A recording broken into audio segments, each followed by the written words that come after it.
This game really had me on my heels the whole way through, man. Jesus. Hi, I'm Albert. Hi, I'm Danny. Hi, I'm Jazz. Hi, I'm Toby. Welcome to Gamer State. Until Dawn. Sorry guys, I've been sick for a couple days. So yeah, I'm sick. I don't look sick, but yeah. Anyways, guys, let's get into the review. All right, so Until Dawn is pretty much your play off of, how do I say this? Your horror movie cliches that we've all seen in movies, and it plays that pretty well throughout the entire game. You have total about 8 characters, and you get to play as each single character throughout the game, each making their own decisions on whether they will survive the night or until dawn. So, you know, your choices really do affect the outcome of the game, kind of like Heavy Rain as well as Beyond Two Souls. So, since I brought those examples up, these decisions ultimately are slightly bit different than in Beyond Two Souls and Heavy Rain, because these decisions are really, how do I say this? How do I put this? Are pretty graphic in some cases. Sometimes you have to kill somebody, or sometimes you have to sacrifice yourself to save somebody else. Or if you make the wrong decision, then you yourself die because you were trying to save someone else. You know, it's a really back and forth type of thing. You know, you can play off the cliches that the characteristics of what your character has, or you can choose to go against them and gain other characteristics that are not the characteristics that you started off with. So I like that aspect of the game, as well as since you get to interact with each single character in the game, each kind of showing you how the character plays out, and the character ultimately does change depending on how you on the decisions that you've made throughout the game. So that part of I liked about it. And let me just say that this game is not a game that had a huge release. And what I mean by that, not a lot of people knew about it. I did not know about it until I found out that it was coming out next to Madden 16.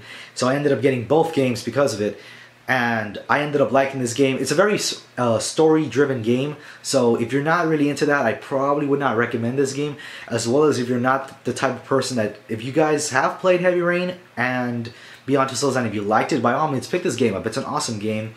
So let me talk about the things that I did not like about this game. They're really, really minor stuff. So let's get into it. Some people say that the second half is not as good as the first half. I honestly think it's a little bit reversed. I think the second half is where the game really picks up, and the first part does tend to be a little bit slow. But obviously, it's because it's trying to tell you the story. It tries to bring up some things in the past, and it tries to, you know, introduce the story to you, which is understandable. It's kind of going off. It's kind of like a movie. You know what I'm saying? So that's one thing that, I mean, I think it was just a little bit too slow. But other than that, the second half is where it really picks up, and I ended up really enjoying that part. The other thing, but really, I think other than that, I mean, there's just like some small things, like some characters I did not really enjoy, but that obviously comes with the territory. You know, some games characters you like better than others, some you really, really hate. You know, so depending on the way you play your game is obviously how you're going to dictate if that character that you hated survives, or the person that you like ends up dying. But also, as you play through the game, you really start enjoying these characters. You don't want them to die. You want them to survive throughout the entire process of this game. So now let's get into the ending of the game. The ending of the game is another part I really kind of did not like. It's kind of it's a little bit lackluster.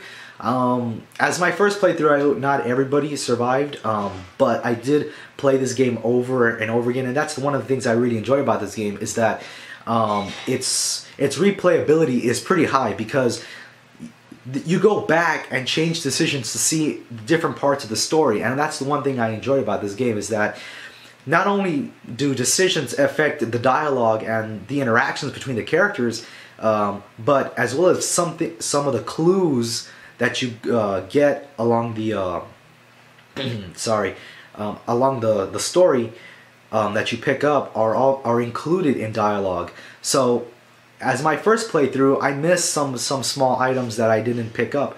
While my friends played through it and I got to watch them play, they ended up picking some of those items up, and they were introduced into a cutscene a little bit later on into the game. So that was one thing I really enjoyed about this game, is that the clues are introduced into the story, and it affects the way the story is taken, because it kind of makes the characters smarter. It doesn't make them choose the dumb things that are horror movie cliches. I'm sorry guys, I'm really I've been sick, or that I'm sick. Alright, so now let's get into the final verdict of this game. Alright, with all I've said, I'm going to have to give Until Dawn an 8 out of 10. It's a really good game, guys. It's been out for I think about a week already, so I hope you guys go and pick this up and support this game. This game, I really enjoyed it, and so did my other friends. So that's it for this video, guys. I hope you guys enjoyed it. And if you did, by all means, hit that like button and support our YouTube channel, as well as if you liked this video completely fucking sucked, then you can obviously hit that dislike button right down there. And I will see you guys in the next video.